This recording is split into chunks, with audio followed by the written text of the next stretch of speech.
Hoy, en Desde la Sombra, el Instituto Tavistock en el condado de Sussex, Inglaterra, es el centro mundial de lavado de cerebros en masa y de ingeniería social. ¿Existe tal cosa? Existe. Para controlar el mundo, la élite necesita controlar la forma de pensar del ser humano. Se llama guerra cultural.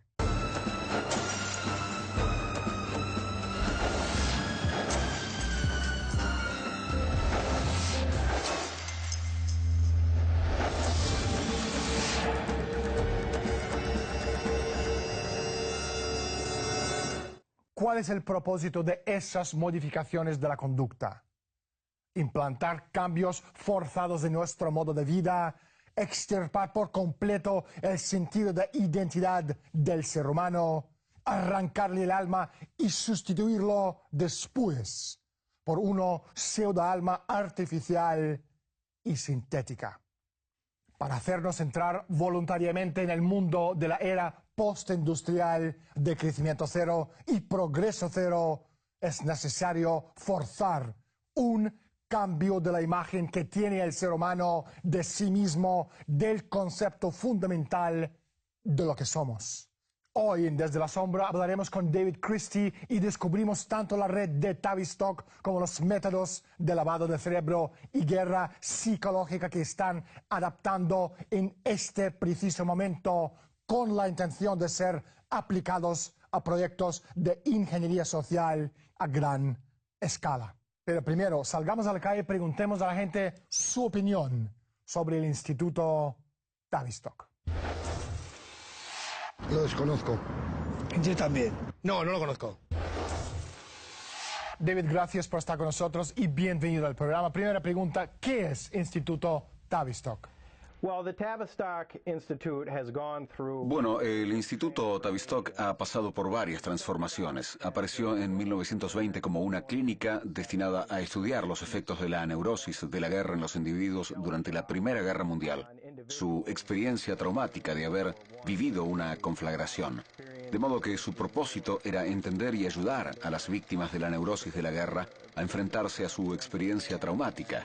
Poco a poco se fue convirtiendo en uno de los institutos principales dedicados al estudio de la así llamada dinámica de grupos. De todos modos, yo diría que uno no podrá entender lo que es el Instituto Tavistock si no entiende la transformación que experimentó el Imperio Británico. Y es lo que quería transmitir Winston Churchill cuando dijo: los imperios del futuro serán los imperios de la mente. La contrainsurgencia no puede desarrollarse apoyándose solo en el terror. Requiere una aplicación consciente y sistemática por parte de la clase dirigente o de sus víctimas. Esto es exactamente lo que se consiguió con el cambio del paradigma de la sociedad moderna. Toda clase de degeneración musical es un producto fabricado por orden de un laboratorio. Todo ecologista que no haya lavado el cerebro ha logrado huir de un laboratorio de ingeniería social. Todo drogadicto es un producto secundario de una política gubernamental del futuro cuyo objetivo final es la destrucción del espíritu humano y la degradación del hombre. Todos los defensores del radicalismo de izquierda y de derecha, de la conciencia cósmica, de la aberración que supone la New Age y el movimiento contra la guerra y la contracultura de las drogas y el rock, han sido asimismo proyectos de ingeniería social que forman parte de una conspiración única, centralizada y coherente, surgida de algún proyecto patrocinado por algún gobierno y financiado por una fundación y llevado a la práctica a través del Instituto de Relaciones Humanas de Tavistock. Operaciones de baja intensidad es un término clásico del Instituto Tavistock. David, ¿qué es o qué son las operaciones de baja intensidad? Las operaciones de baja intensidad sirven para asimilar el concepto de lavado de cerebro, que naturalmente implica inducir este estrés en las personas, luego aliviarlo, oscilar entre los dos estados y con eso forzar a la víctima a elegir una determinada conducta. Lo que hacen las operaciones de baja intensidad es aplicar este concepto a grandes grupos de personas. Tavistock había comprendido que la familia era el agente psicoactivo más poderoso de todos. Una de sus creaciones ha sido los grupos terapéuticos que proporcionaron la oportunidad que se necesitaba para aprovechar el poder que tenía la familia. El más adelantado de todos los practicantes brutales de la nueva psicología industrial fue el doctor John Rollins Rees, uno de los fundadores de Tavistock. Rees descubrió que el mundo de lo irreal podía crearse, el grupo social. Se obliga a una persona a transferir su identidad al grupo, en el cual es sometida a las formas más extremas de sugestión. Siempre que se destruya el sentido de identidad real de esa persona, se la podrá manipular como si fuera un niño. ¿Cómo funcionaría esto? Falta un experto líder de grupo y un grupo para crear un entorno familiar potente, aunque sea artificial. Una vez que se ha inducido dicho entorno, un terapeuta puede manipular a un miembro del grupo, no mediante un ataque directo, sino por medio de una manipulación sutil de los demás miembros del grupo. Por ejemplo, empleando la sugestión. Si la víctima ha sido llevada a creer que el grupo es algo que le ayuda, cuando dicho entorno haya sido manipulado y se vuelva contra ella, tenderá a ejercer el mismo impacto que el profundo rechazo de una madre. Fundador de Tavistock, Rees y el Instituto Tavistock comprendieron que la manipulación basada en la concepción burguesa de que el mundo exterior es algo mágico, es decir, miedos de la madre, era fundamental para controlar a las masas. Es decir, el Instituto Tavistock se puso a buscar métodos con los que manipular a las poblaciones explotando su ideología. Primero, creando numerosos grupos sociales y después poniendo dichos grupos en una situación competitiva, haciendo que todas las victorias dependieran exclusivamente de vencer a expensas de los grupos. Se podría establecer un orden social fascista. Bueno, yo creo que guerra cultural, ya de entrada la palabra guerra obedece a conflicto de... No sé si será conflicto, se referirá a conflicto de culturas, o entiendo eso en principio. Yo opino igual que él, lo único, guerra cultural puede ser la cultura de Oriente contra Occidente, algo así. Bueno, una transformación, viene a ser como una transformación, un bombardeo al ser, la cultura de la persona. Lo único que se requería era atomizar a la población objeto, emplear un arsenal de armas sociológicas y psiquiátricas que tuvieran como efecto enfrentar a unos contra otros. A una raza contra otra, a un grupo lingüístico contra otro, los derechos de las mujeres contra la opresión de los hombres, para después subdividir estos grupos en categorías profesionales, etcétera, etcétera, y después subdividirlos en pequeños grupos con intereses territoriales por comunidades, de forma tal que las fuerzas militares nunca se enfrentarán a más que una pequeña fuerza material representada por un núcleo duro resistente a una, por lo general, eficaz combinación de armas de control sociológicas y psiquiátricas. Cambiamos de perspectiva, cibernética. David, ¿qué es? ¿Cómo se relaciona con Tavistock, dinámica de grupos y redes sociales?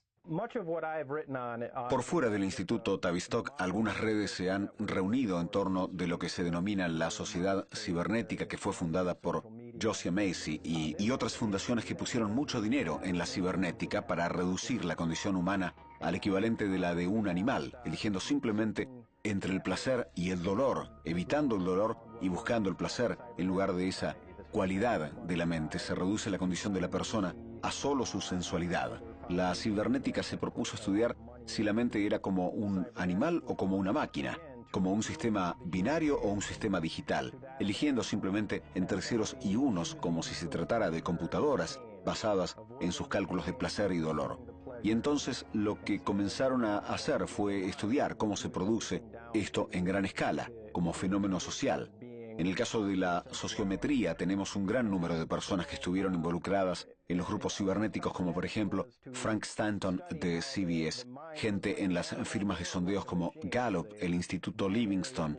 En conjunto estos grupos se lanzaron a explorar el fenómeno psicológico a gran escala. Como un ejemplo de eso, el grupo En torno a la sociometría cuenta Paul Lazarsfeld que junto a Frank Stanton estuvo involucrado en la Guerra de los Mundos, la transmisión de Orson Welles basada en el libro de H.G. Wells, que fue narrada por Orson Welles, y estudiaron el efecto que tuvo en la población, cuando mucha gente que escuchó el asunto de la invasión no pensó que se trataba de una invasión extraterrestre, sino en que los nazis habían invadido, ya que esto ocurrió en medio de las tensiones de los preparativos para la Segunda Guerra Mundial.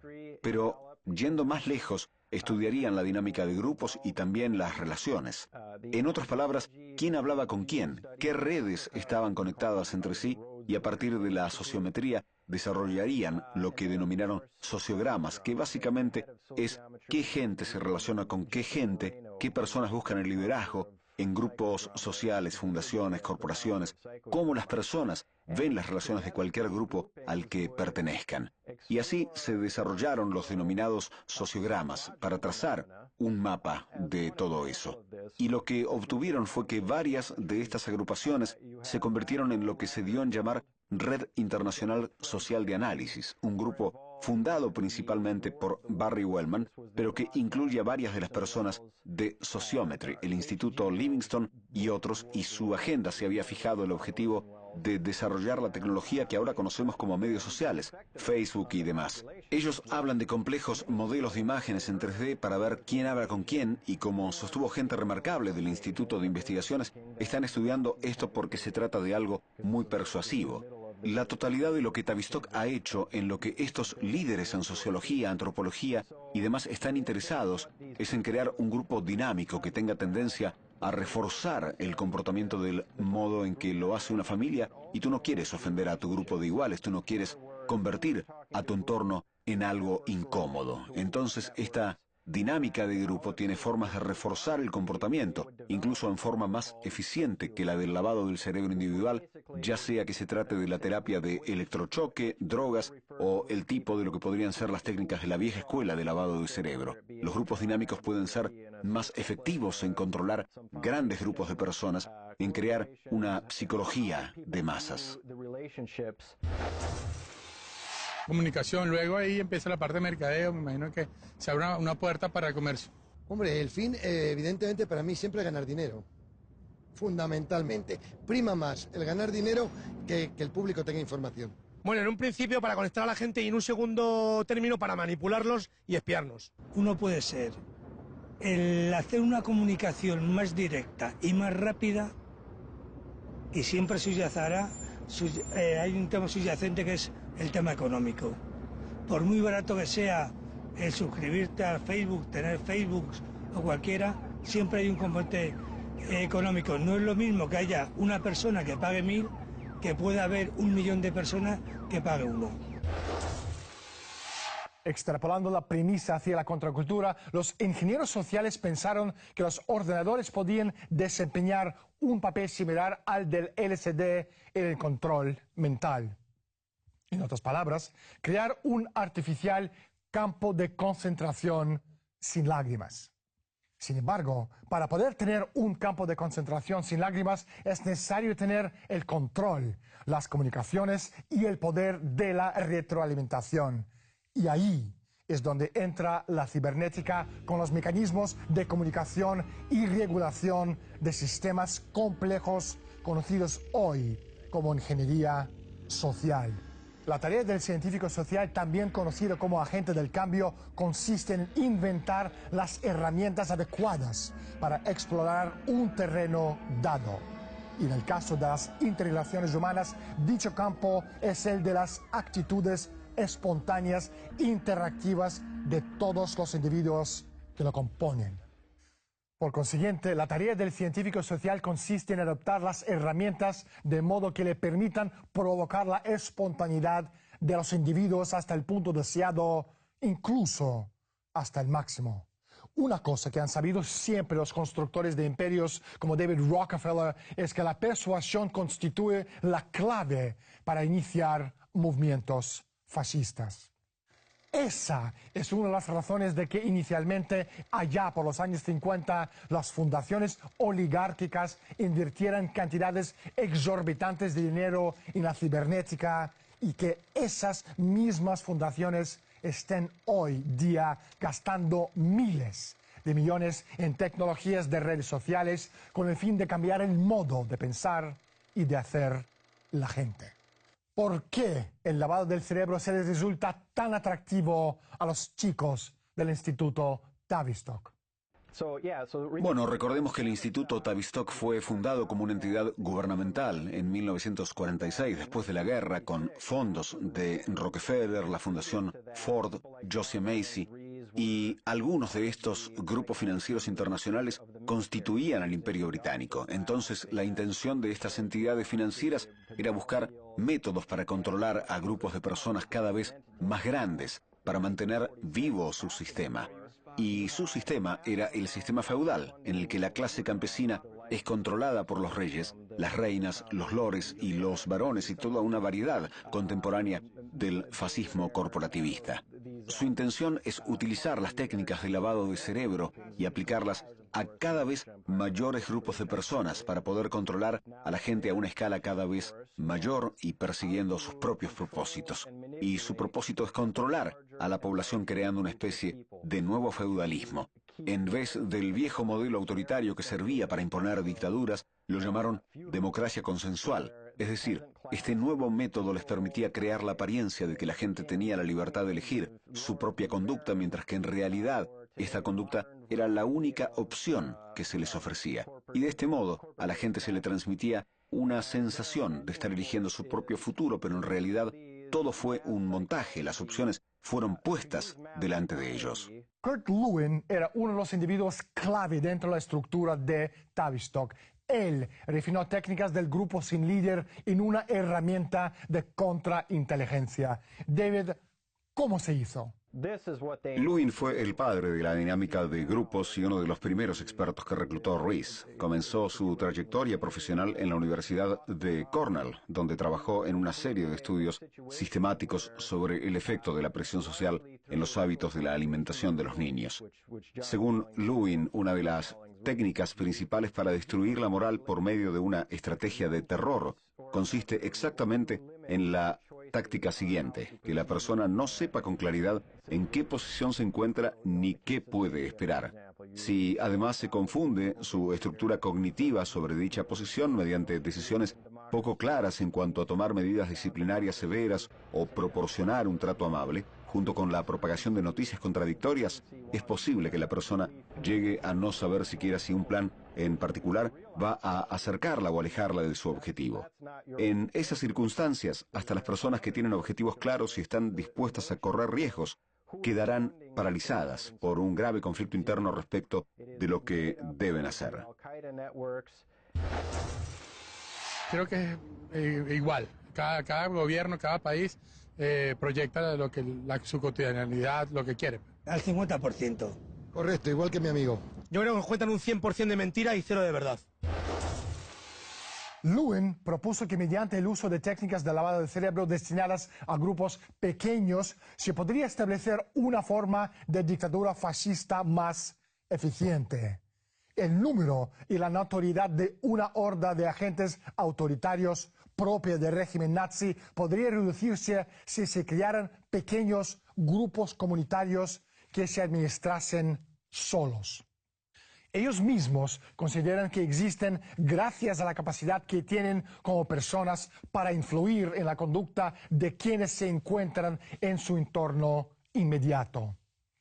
El resultado, pensaba Lewin, sería una forma de fascismo más eficiente que tendría la apariencia de una democracia especial. En otras palabras, si el mundo atomizado de la persona se transforma en un entorno controlado de acuerdo a esas reformas estructurales fascistas, la mente de la víctima descubrirá que solo su potencial yo paranoico le proporciona el medio para estar en concordancia con dicho entorno controlado.